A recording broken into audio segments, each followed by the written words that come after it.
I grew up in Chicago, which was really lucky for me because I grew up around so many wonderful DJs and producers, and was lucky enough to start listening to house music when I was about 10, because they used to play it on the radio, and there are all these different mix shows, and I would be doing my homework and listening to house music, and my mom would yell at me because, you know, when it would echo through the house, all you would hear were the drums. So it drove her crazy, but it really introduced me to what I wanted to do for the rest of my life. My mom was always into singing and sang almost as much as she spoke. She was singing all the time. You know, when she first would wake us up in the morning, it was really sweet singing. Till we finally didn't wake up, she'd scream at us. But initially, it was the singing. And my dad is a terrible singer, but loves music and had been playing lots of different music in my bedroom from the time I was a baby, and used to disco dance with me when I was really little. And it was always something that was promoted in our household. We took piano lessons and singing lessons, and I think without that encouragement, I don't know if I would have really discovered how much I loved music. They weren't musicians per se, but they were all just super music fans, so, you know, kids of the 60s that listened to a lot of different stuff. It wasn't necessarily jazz or even country or blues specifically. It was just kind of what they were feeling at the time, so that was kind of the nurturing kind of breeding ground where I could actually kind of experiment and listen to stuff on my own and figure out what they were into, and that kind of opened a window to my own interests. When I was 13, I saw my first DJ at a 8th grade dance in our lunchroom at school.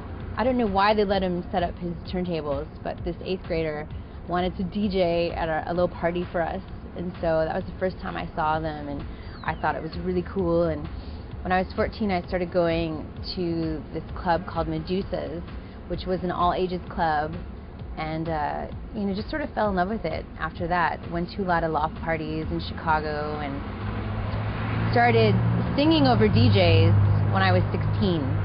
And that was the first time that I really knew that it was something I wanted to be part of.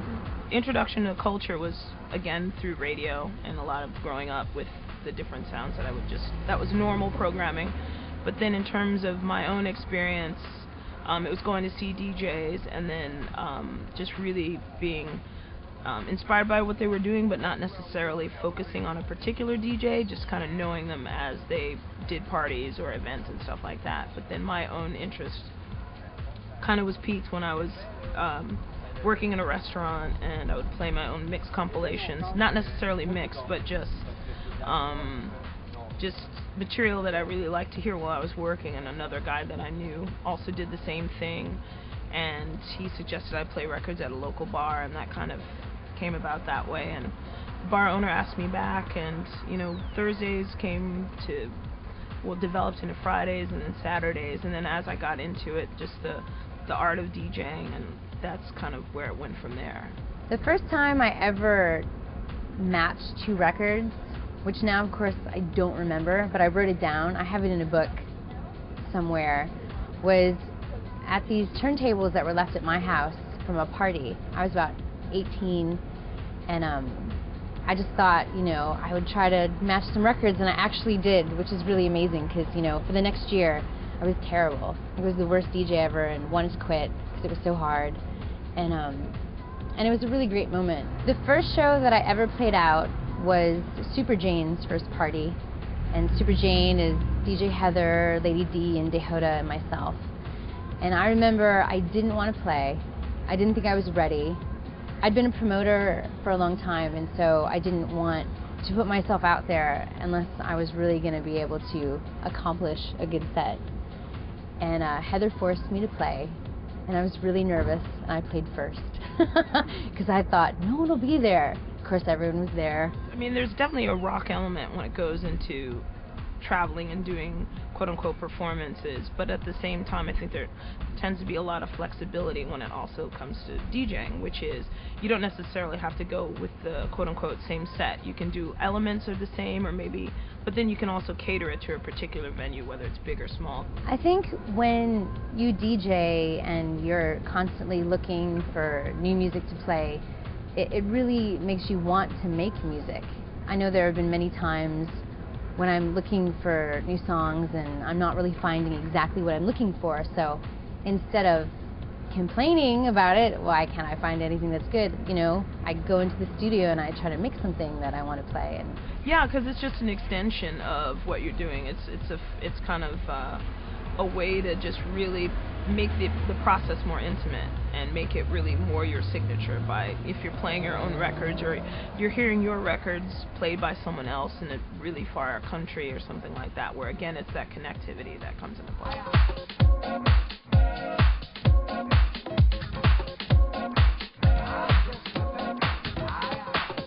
OM is the first label that I've been signed to as an artist, and I finally released my artist album about a year ago that I spent 4 years working on, which took really long.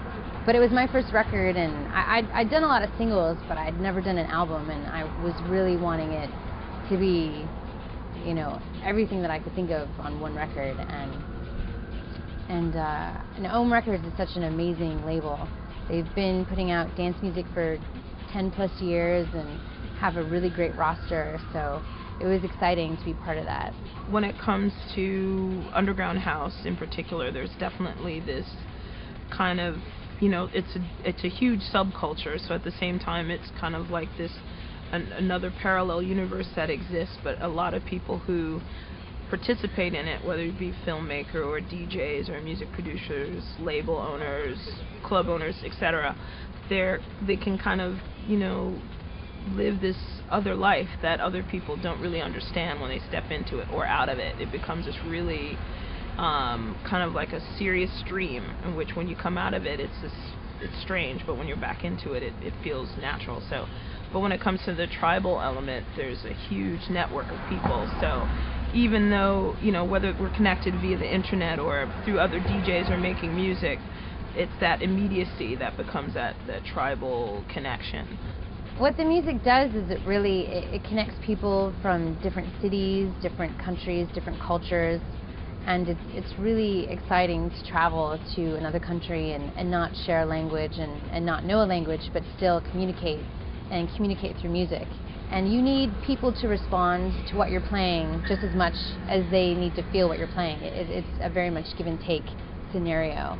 Maybe in a room of 1,000 or 500 or 150 that at least in some way you've related to someone in a really unique and special fashion, which is hard to do.